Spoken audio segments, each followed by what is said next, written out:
Dopo 3 turni l'Olimpica Akragas ritorna a vincere, lo fa con il piglio giusto e contro un avversario tosto e duro a morire. Grande la soddisfazione a fine gara con il solito gruppetto di tifosi biancazzurri a festeggiare i 3 punti che consentono di compiere un buon passo avanti verso la zona playoff.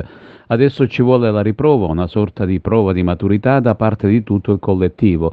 Domenica arriva all'Esseneto il Salemi, la capolista del girone, una corazzata costruita per giudicarsi il torneo. Oggi è ripresa la preparazione, c'è una settimana piena per riordinare le idee, ma domenica sarà importante l'apporto dei tifosi. Si è arrivati nel più bello della stagione ed occorre sfruttare al massimo gli scontri che si giocheranno allo stadio Esseneto.